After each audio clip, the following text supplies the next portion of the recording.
Fala galera, tudo certo? Meu nome é Arthur Chagas e hoje iremos conversar sobre planejamento financeiro.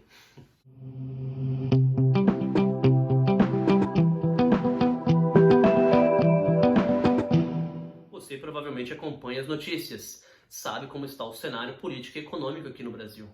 É bem delicado. Nós temos a saída do Moro na última sexta-feira, nós temos uma pandemia, que é o coronavírus, afetando globalmente. Nós temos também os índices que mostram uma possível retração do PIB brasileiro. Isso faz com que muitos investidores fiquem com mais receios ainda de deixar os seus investimentos aplicados. Acabam preferindo colocar em poupanças, contribuindo ainda mais até para a queda da bolsa, enfim. É em momentos assim que a gente percebe a importância de se ter uma reserva financeira, tanto para aproveitar uma oportunidade quanto para se proteger. Vou até lançar aqui uma pergunta retórica, uma pergunta reflexiva para você que está assistindo. Imagine se você fosse demitido hoje. Por quanto tempo a sua reserva financeira vai conseguir sustentar o padrão de vida, o seu, da sua família como um todo? Pense nisso. E aí você vai entender a importância de se ter uma reserva financeira adequada ao seu padrão de vida. Tá, nesse momento de reflexão, fica a questão, certo? E aí, Arthur, como eu faço um planejamento financeiro? Um planejamento financeiro, ele vai levar em conta alguns aspectos pessoais de como funciona o seu padrão de vida. Então você vai ter que saber o quanto você gasta mensalmente, tirar uma média disso, quanto você ganha, quais são os seus objetivos, quando você quer se aposentar e quanto você quer ter quando você for se aposentar. O ideal também, além de você separar esses aspectos, é levar um pouco do aspecto sobre os seus objetivos. Tá bom, Arthur, eu já planejei esse lado, mas eu quero viajar para Nova York em fevereiro de 2022 e eu já estou planejando isso com a minha família. Ótimo, você também vai colocar esse valor, esse recurso ou o orçamento que você pretende utilizar para essa viagem para Nova York.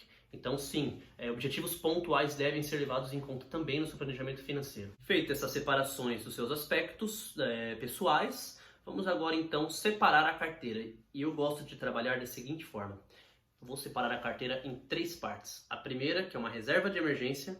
A segunda, que vai ser o planejamento da aposentadoria. E a terceira, que é a construção do patrimônio.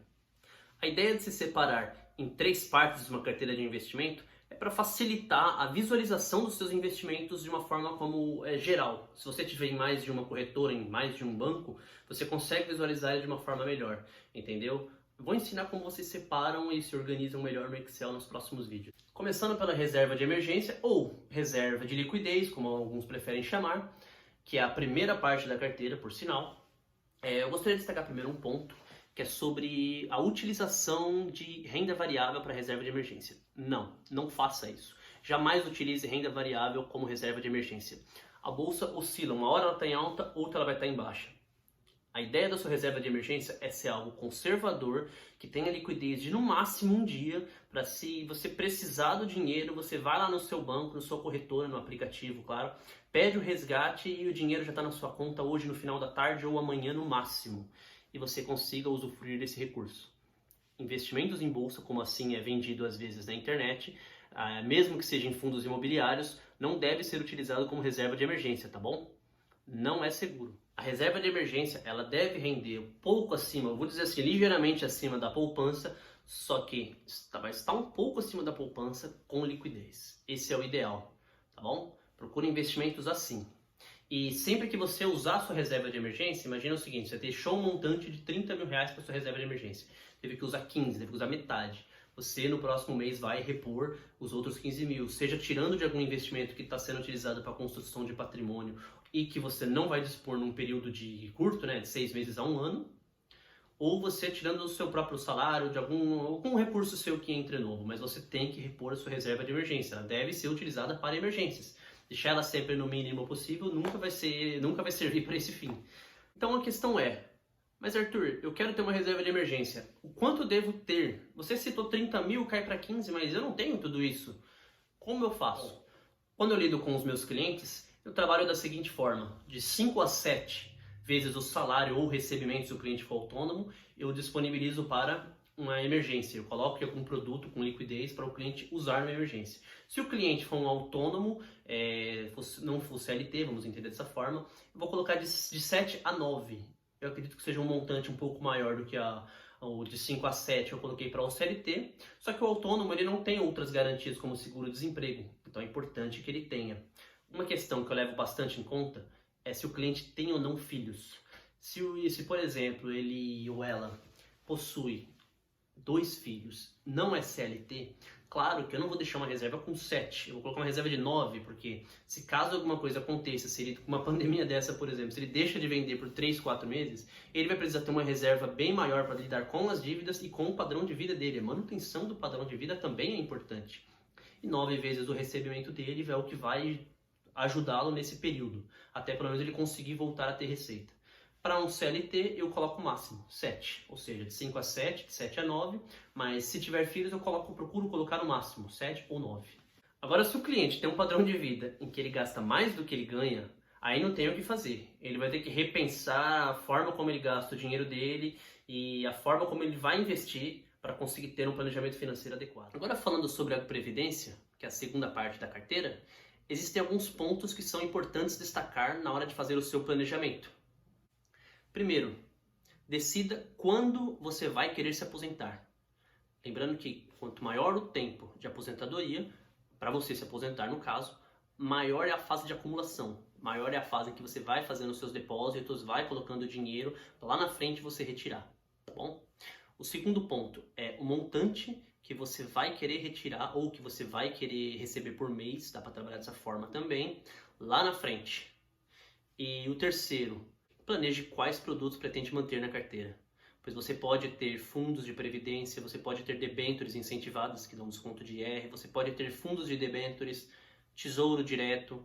Então é bem importante que você tenha contato com algum consultor de investimento ou algum assessor de investimentos, agente autônomo também, que vai te auxiliar nesse processo de tomada de decisão.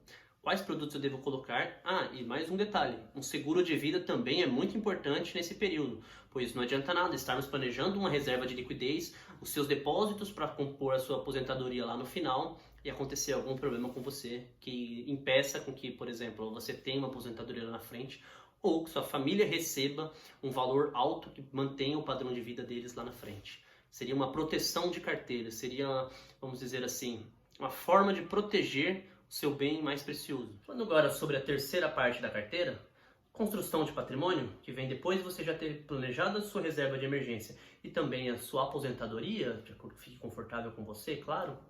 Vamos falar sobre como atingir aqueles objetivos pontuais. Sabe aquela viagem para Nova York de 2022, a compra de um carro, a compra de um imóvel, etc, etc.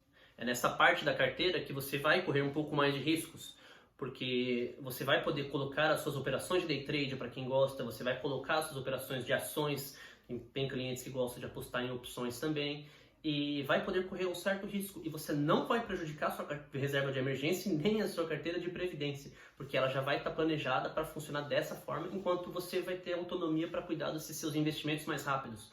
Ah, Arthur, mas eu quero viajar daqui a 2 anos. Ótimo, vamos pegar um produto que não tem um risco tão grande, assim, 2 anos pode não ser um período tão grande para alguns investidores. Então vamos deixar em um fundo com risco médio.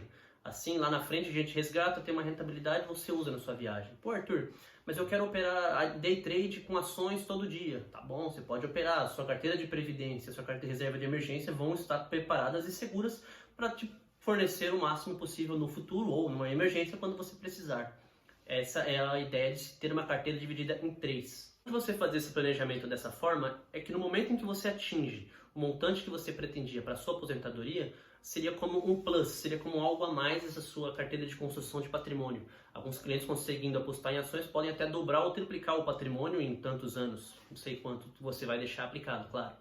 Porém, sempre lembre, quanto mais curto é o seu objetivo, mais conservador deve ser o produto de investimento que você vai destinar os recursos. Não adianta ter um investimento para daqui a 3 meses que eu vou retirar e eu vou colocar em ações. 3 meses a bolsa pode cair várias vezes e pode cair bastante. Então é ideal você colocar em um produto conservador. Você pode não ter tempo de recuperar esse recurso, essa queda. Bom, galera, o vídeo vai chegando ao fim. Espero que vocês tenham gostado. Espero que vocês consigam entender como funciona um planejamento financeiro. E nos próximos eu estarei ajudando. Vou fazer um detalhado para cada parte da carteira que eu mencionei. Uma para reserva de emergência, previdência, construção de patrimônio. Também pretendo fazer um sobre seguro de vida, é um produto bem importante também, e muitos não sabem como ele funciona, por que ele é tão importante ter nessa carteira, tá bom?